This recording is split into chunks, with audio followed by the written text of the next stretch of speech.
Fala galera, este é o canal da Pró-Reitoria de Gestão Estudantil da UFOP e a Diretoria de Políticas Estudantis e Ações Afirmativas, que é vinculada a esta Pró-Reitoria e também já tem um canal nas plataformas Spotify e Google Podcast com o tema Afirmativas UFOPA, agora está aqui neste canal.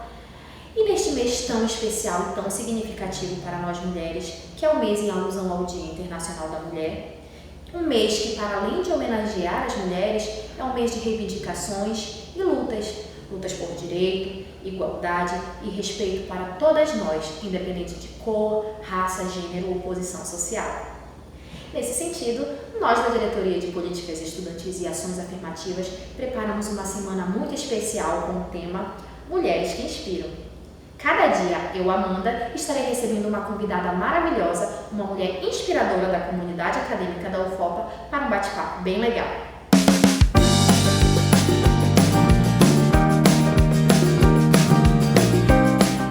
E para estrear o nosso primeiro podcast Mulheres que Inspiram, a nossa convidada hoje é uma gata, gente, sem puxação de saco, mas é uma gata, viu? Ela é atleta, ela é musa fitness, ela corre, viu? Nas audiodescrições dela, ela se descreve como corpo tchutchuquinha e eu tenho que concordar, gente. Ela é mãe de 3, ela é esposa, ela é graduada em matemática pela UFPA, ela tem mestrado e doutorado em geofísica também pela UFPA, já foi coordenadora de curso, já foi coordenadora de projeto, já foi vice-reitora e agora é a mulher mais poderosa da universidade. É a nossa reitora, professora doutora Aldenise Ruela Xavier. Bem-vinda, professora. Gostou da sua descrição? Obrigada, mãe. Eu estava quase levantando daqui procurando cadê a convidada. Mas é um desafio realmente ter tanta descrição dessa forma, né? Mas o Ivanilson, nosso servidor, ele já concordou que realmente eu sou a corpo de tchutchuquinha. É isso que importa, né? Ele aprovar. Professora, primeiramente eu gostaria de agradecer a sua participação. Eu sei que o seu tempo é muito escasso. Agradecer por disponibilizar um pouco do seu tempo para participar desse mês inspirador, né? Que a gente vai lançar esses vídeos com mulheres inspiradoras da UFOPA, né? Então a senhora está aqui representando todas as mulheres, todas as servidoras, né? A mulher mais poderosa dessa universidade. Obrigada, professora. Obrigada mesmo. Então, para a gente começar nossas perguntas e o nosso bate-papo, eu sei que a senhora veio do interior do Pará, né? Sei que a senhora é fruto da escola pública, sei que a senhora sempre acreditou no poder transformador da educação.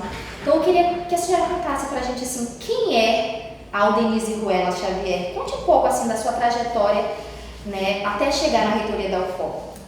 Eu sou uma pessoa muito sonhadora, fui moldada pelo poder também, pela visão da importância da educação na vida de uma pessoa através dos meus pais, a minha mãe e meu pai.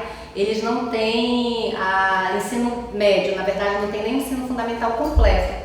Mas foram duas pessoas que acreditaram e deram a importância para a educação. Naquela ocasião nós tivemos que sair do interior e vir para a cidade, acreditando que lá nós não teríamos a educação necessária. E o que me move rotineiramente é pensar quantas pessoas não tiveram essa chance de sair de um local e ir para outro, né?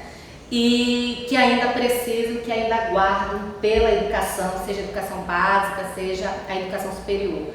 Então eu vejo que esse é o nosso desafio, levar, né? Isso me motiva muito, eu busco há muito tempo atender mais pessoas e proporcionar que elas tenham essa vida transformada pela educação como eu tive a minha. Mas sou uma mãe, uma mulher também que com todos os seus desafios, seus conflitos, como todas nós, e fico assim também muito feliz e me sinto com uma responsabilidade muito grande por ser essa referência que você citou, e ainda mais nós como mulheres, quando uma de nós erra, nós somos sempre muito julgadas pelo nosso gênero. Nós erramos não por um problema, nós erramos porque somos mulheres. Então eu não represento só a mim nesse aspecto, né, mas a todas que vivem isso no seu dia a dia. Mas é isso. De onde a senhora veio? Cidade? Breves, eu vim do interior de Breves, né, na Ilha do Marajó. Não é na cidade, era numa região ribeirinha. E cheguei aqui com 3 anos de idade. A filha, né, eu sou a terceira de 4 filhos. As 2 mais velhas, quando completaram a idade escolar, de 7, 8 anos, aí foi a hora que a família decidiu sair de lá do interior para vir estudar. E eu tinha 3 anos nessa época, então já peguei a educação infantil, elas já não pegaram assim. E o meu 4º irmão, que é professor também aqui na universidade, já nasceu aqui. Bom, então agora a gente vai falar um pouco de maternidade, né, que é um tema que eu gosto muito de falar, embora não pareça assim, esse rosto assim, juvenil, de 15 anos, mas eu tenho 2 filhas, né, uma de 4 e uma de 2 anos. E eu gosto muito de falar disso, né, especialmente porque atualmente o tema maternidade vem se tornando bem desafiador, especialmente para quem é mãe, né, e uma mulher multitarefa, né. Essa mãe moderna é muito cobrada, né, para dar conta de tudo, seja trabalhando fora ou dentro de casa. Eu costumo dizer assim que existe mãe que trabalha dentro de casa e existe mãe que trabalha fora, mas não existe mãe que não trabalha, né? Porque cuidar de um filho dá muito trabalho, né, dentro de casa. Então existe essa exigência para que a gente consiga dar conta de tudo, seja uma super mãe, seja uma profissional excelente, consiga cuidar dos filhos, uma exigência que eu ouso dizer que não é atribuída ao homem, né? Ele pode ser um bom profissional, mas pode não ser um excelente pai, né? E nessas datas em especial, né, Dia da Mulher, Dia da Mãe, nos leva muito a questionar assim, que tipo de mulher eu tô sendo, né? Que tipo de mãe eu tô sendo para os meus filhos? E aí, diante de tudo isso, diante de tudo que eu falei, que a senhora é uma mulher multitarefa, que cuida de si, cuida da saúde, corre, é cheia de compromissos, né? Acabou de vir de Brasília, de um compromisso importante, tem muitos compromissos institucionais. Eu queria assim que a senhora contasse pra gente sobre esse seu lado mãe e multitarefas, né? Como é que a senhora consegue conciliar tudo isso? A gente sabe da importância da rede de apoio também para conseguir fazer isso, mas eu queria saber se a senhora também sente culpa ou insegurança por ter que atender os compromissos institucionais, ter que deixar seus filhos para dar conta de todos esses compromissos. Eu falo isso também, né, porque quando a gente é mãe, a gente também já nasce com uma culpa, nasce uma mãe, nasce essa culpa, uma culpa que os homens não sentem, né? Então eu queria que a senhora contasse um pouco sobre a Aldenise mãe, a Aldenise mulher multitarefas. A sociedade, ela exige que a mulher, ela seja mãe como se ela não trabalhasse, e ela exige que a mulher trabalhe como se ela não fosse mãe. É isso que nós somos cobrados o tempo todo, mas eu vejo que o meu papel, primeiro também dizer que eu não dou conta de tudo. E tudo bem não dar conta de tudo, e tudo bem você eventualmente não cumprir um compromisso institucional porque está lá na escola, num evento de mãe, e tudo bem você não estar todo dia na escola buscando, que é tão bom pegar o filho na escola, é maravilhoso, mas eu não faço isso todo dia. E quem faz é meu marido. Ter uma rede de apoio é muito importante nesse aspecto, né? Porém, eu preciso organizar a agenda, organizar o dia para que eu tenha tempo de qualidade com os filhos, para que também...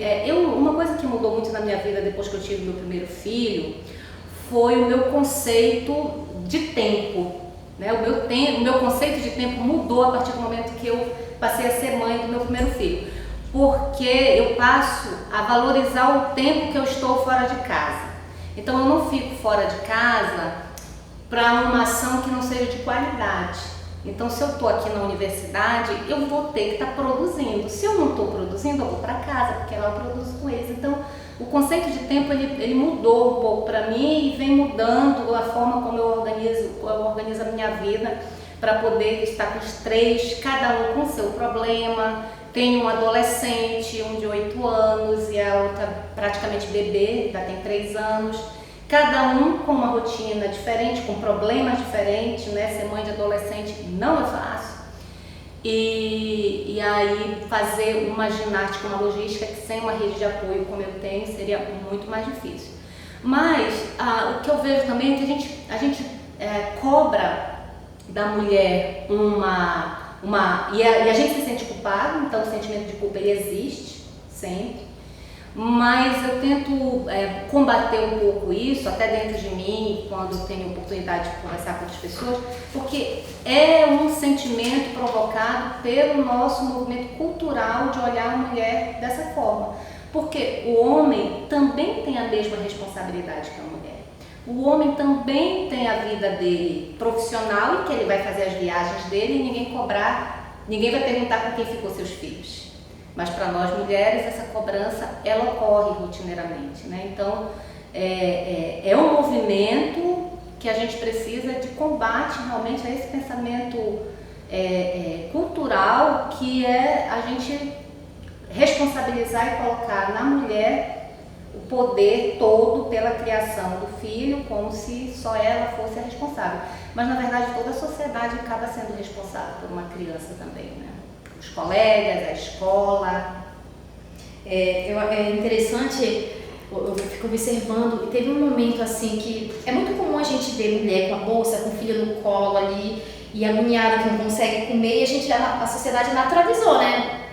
Normal. Teve um certo momento aqui, dentro da UFOP mesmo, que um servidor não tinha com quem deixar o filho, a mãe foi trabalhar, ele trouxe a criança, né, acho que uns 3 anos, ele estava com a bolsa no colo, e ele trouxe a criança para essa programação da UFOP, e aí a criança dormiu no colo dele. E aí eu percebi que as pessoas olharam assim, meu Deus, que super pai, né? E começou a ter um lanche lá e a criança dormiu no colo dele, e eu sabia que ele queria comer. E eu olhei, eu me vi em diversas situações assim, vi que ninguém, né, me deu um suporte, aí eu olhei e fui lá com ele, você quer lanchar? Me solidarizei pela situação, eu disse sim, fui pegar, eu já conheço o rapaz.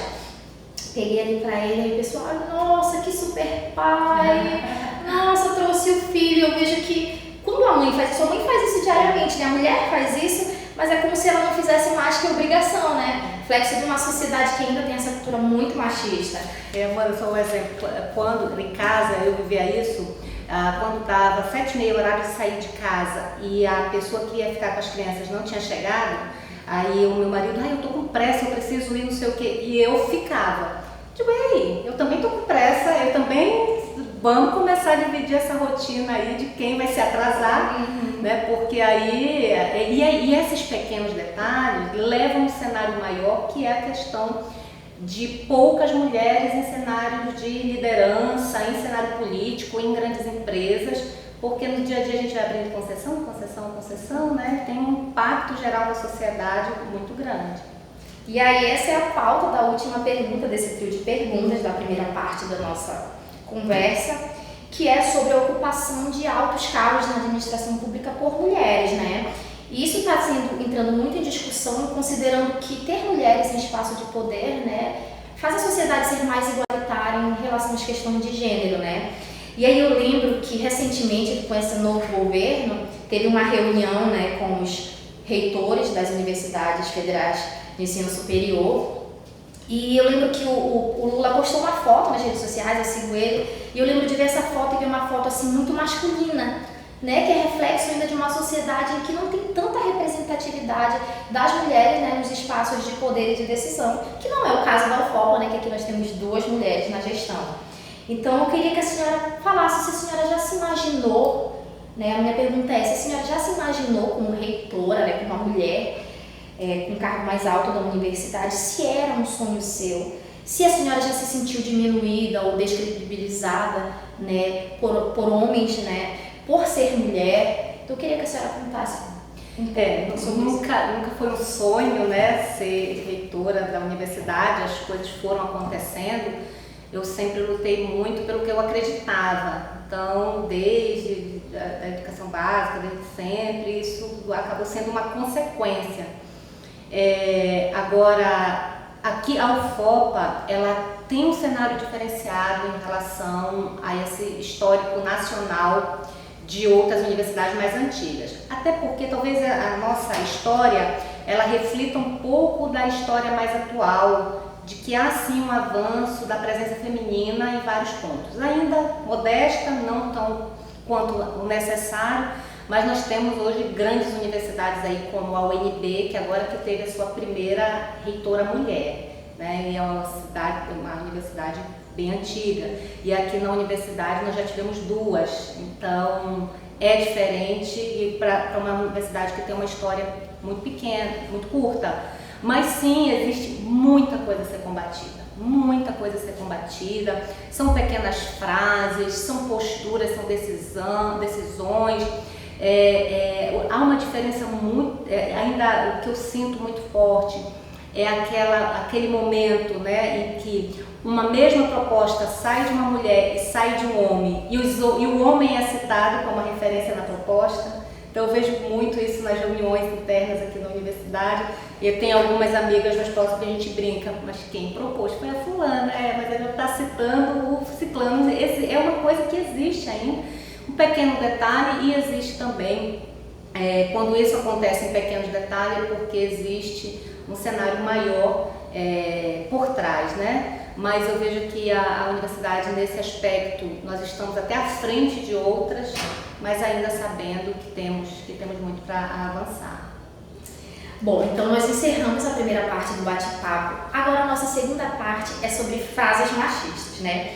A gente sabe que muitas mulheres se sentem diminuídas, se sentem com a personalidade invalidada devido a comentários e frases que são rotineiras, né? E são faladas não só por homens, muitas mulheres também falam esse tipo de frase, que ficou tão cultural que se normalizou falar isso, né? Então eu trouxe algumas pra gente ir conversando, debatendo, né, sobre a fala, e aí se a senhora tiver a mais, a gente vai debater. Então vamos lá para a primeira frase também, que esse momento é para refletir até que ponto a gente aceita, né? Porque normalizou, então a gente tem aquele sentimento de que é obrigação, né? Todo mundo fala, então tá tudo bem, né? Então a primeira frase machista que a gente sempre ouve é: tô ali fazendo uma comida bacana, gostosa, olha, Amanda, já pode casar, viu? E a gente acha uma frase tão natural, tão simples, que é uma frase que dá a entender que o papel da mulher em um casamento é de cuidar, de servir, que se você não sabe fazer, você não serve para um casamento, né? E a gente normalizou isso, não sei se a senhora já ouviu ou ouve, né? Exato. E isso reflete o quê? A gente, desde pequenininha, desde criança, a menina começa a ser treinada para algo, até chegar na adolescência, na fase adulta, ela não percebeu, na verdade, que muitas coisas não precisariam ser daquela forma, porque nós fomos, desde criança, sendo moldados, direcionados para um comportamento, até mesmo a área de atuação. Hoje a gente já mudou um pouco isso, mas antes a área de exatas não era para o público, a outra área não era para o público. Então, ou porque você era aquela coisa do brinquedo. A menina vai brincar com o fogãozinho, o menino vai brincar com as ferramentas. E eu fico tão feliz de ver que existe, não tem problema, se a minha filha quer chegar numa loja e ela vai adorar o fogãozinho rosa, eu vou comprar para ela, sem problema nenhum. Mas se ela tá com jogo de ferramentas e viu o jogo de ferramentas, hoje o brinquedo preferido dela é o jogo de ferramentas, e ela tá brincando de forma tão divertida quanto o outro, não sou eu que vou dizer o seu brinquedo é esse e não esse. E é natural que a criança vai gostar do que é atraído, que ela vai estar vendo hoje ali nas redes sociais, e ela vai querer aquele brinquedo. E a gente muitas vezes que tendenciona para que ela escolha mais um tipo do que o outro. Porque quando a criança quer se divertir, ela tem fogão, ela tem panelinha, ela tem bola, carro, ela tem ferramenta, sem problemas, né? E bola é uma coisa impressionante como a menina gosta. E adora. Só deixar elas à vontade que... São as próprias mães, os próprios pais que ficam ali podando para não brincar, porque eu já ouvi, né, mães dizendo assim: eu queria muito ter uma menina, mas eu tive um menino, eu gostava de arrumar, mas eu não emperiquitava porque não é para virar gay. Eu já ouvi de várias mulheres isso, né? E é engraçado que se a gente vê um homem na cozinha lavando banheiro, ninguém diz: olha, já pode casar, ninguém fala esse nome, né? É interessante. Segunda frase: comporte-se como uma mocinha. Né? E é engraçado, né, que isso já vai refletir no comportamento que a gente deve ter, roupas que a gente deve usar, atitudes que a gente deve ter perante as pessoas. Essa frase ela retrata muito isso e atualmente, assim, não tão recentemente, foi muito discutido nas redes sociais uma frase assim: que eu sou bela, recatada e do lar. Né? A frase assim que foi muito polêmica, que as mulheres, para serem mulheres e femininas e dignas de um casamento, de um homem bacana, tinha que ser bela, recatada e do lar. Virou até meme, né? Não sei se na sua família é assim, já ouviu, né, pessoas falando que você não se comporta como uma mocinha, que você deve se comportar, que essa roupa não é de uma mocinha, mas é muito, muito, muito comum, né? É impressionante essa... E, de novo, é uma cobrança que não é feita pro homem. Essa questão... Pode andar sem camisa, tá tudo certo. Exatamente, independente, não é feita para o homem, mas é feita para a mulher de uma dose desproporcional. Você pode postar isso, você não pode postar aquilo, você pode se vestir dessa forma, você não pode se vestir daquela. E é algo que está muito no conceitual, né? Precisamos combater, precisamos falar sobre isso, porque não dá para banalizar uma situação como essa. Te dar um exemplo, aconteceu, eu fiquei até incrédula depois que me contaram, mas numa reunião de colegiado, eu não vou citar o nome, mas depois quando eles ouvirem, eles vão saber de onde é. A pauta foi a minha saia, que a minha saia estava muito curta e o serviço não se deu respeito nessa reunião. Roupa para a reitora. E olha que eu não acho que as minhas roupas são nessa grau de... Eu até gostaria de usar mais, tá? Deixa só eu chegar deixa só estar preparada para isso, né? Mas assim, você vê que dentro da universidade, que é um ambiente em que a gente repudia esse tipo de coisa. Mas foi uma fala, né? Por isso que eu digo, a UFOP, ela está sim no cenário diferenciado, altamente rechaçada, combatida pelas colegas, pelos pares, né? Porque estava mostrando uma tendência a discutir uma coisa que não importa. Exatamente. Isso às vezes reflete até na rede social, porque se a senhora com um cargo de reitora e posta uma foto de biquíni, nossa, uma reitora postando uma foto dessa, vai como se fosse tornar a senhora mais incompetente, né? Menos inteligente, né? Aí, de novo, o que mais chateia é que se o homem posta o seu corpo, aí o elogio, né? Nossa, que gata! Aí a última pra gente fechar aqui é uma frase bem machista, mas ela ao mesmo tempo, sabe, ela é muito...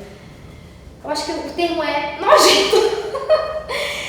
Que eu já ouvi, né, e eu ouço de muitos homens que falam brincando, que assim, o homem teve filhos, no caso teve uma filha. E aí os amigos vão lá na bagunça e dizem assim, olha, você deixou de ser consumidor e agora virou um fornecedor, né? Como se a mulher fosse uma mercadoria ali, né? É uma fala assim totalmente machista.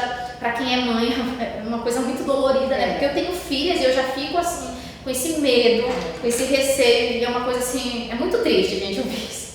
Já ouvi uma frase, eu acho que você resumiu bem, nojenta, mas infelizmente posta sempre no tom de brincadeira. Sempre é brincadeira. Sempre no tom de brincadeira, e aí você só vai reforçando esses estereótipos, reforçando uma postura de que a gente pode ser violada, que é isso, na verdade, que é meio que uma autorização social que se dá para essa violação, e isso se reflete numa série de indicadores de estupro, de feminicídio, de assédio, né, que é muito intenso no nosso país, muito intenso mesmo.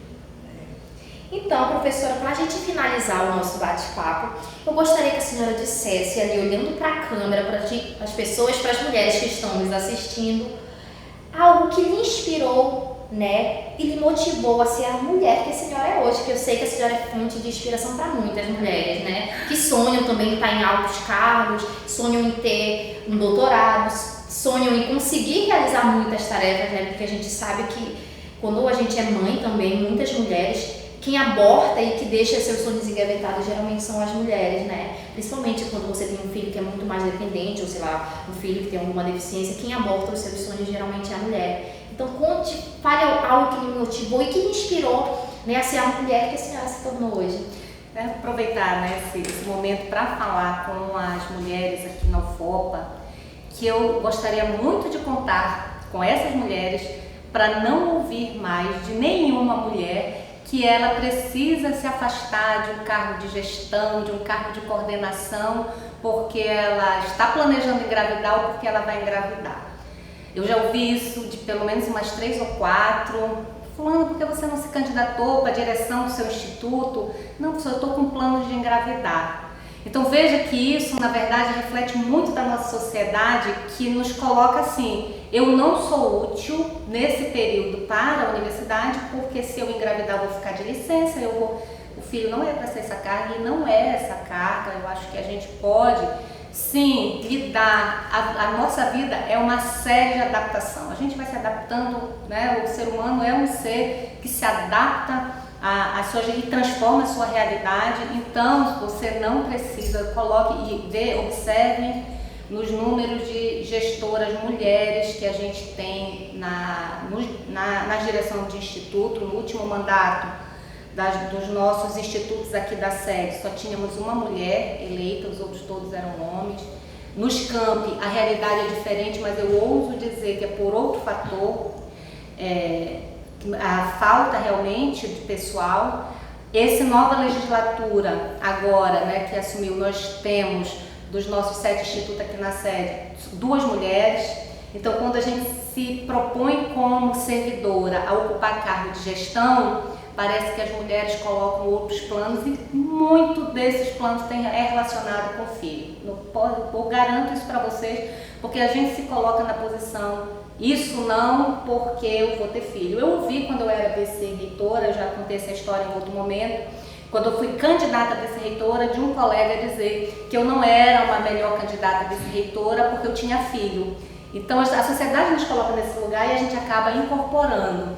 E justamente por eu ser vice-reitora, tive um período de licença maternidade como gestora, e eu não acredito, não vejo que essa licença maternidade diminuiu as entregas para as quais eu tinha me comprometido, e também não acho que a minha filha dificultou o meu trabalho ou não teve a mãe presente, né? Então talvez hoje eu sou mais presente na vida da minha filha do que quando meu filho mais velho nasceu, que eu era servidora pública da SEDUC e eu trabalhava 40 horas no estado e mais 20 horas numa escola particular.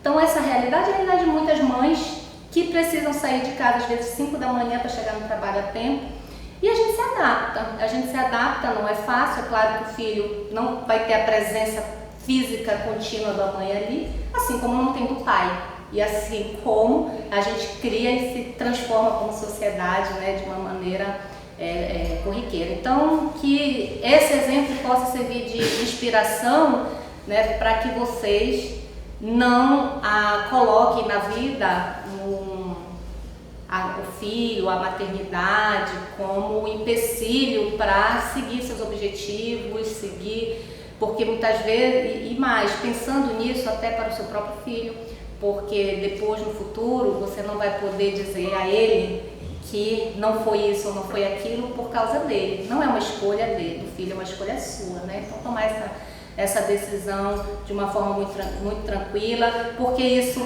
vai te deixar feliz, não vai ser uma pessoa frustrada, e a gente, não sendo uma pessoa frustrada, estando bem, os problemas a gente vai resolvendo, né? É isso.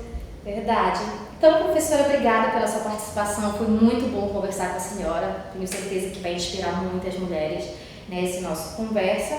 E amanhã a gente tem mais um episódio com mais uma convidada, mais uma mulher inspiradora aqui nesse canal. Espero você amanhã, viu?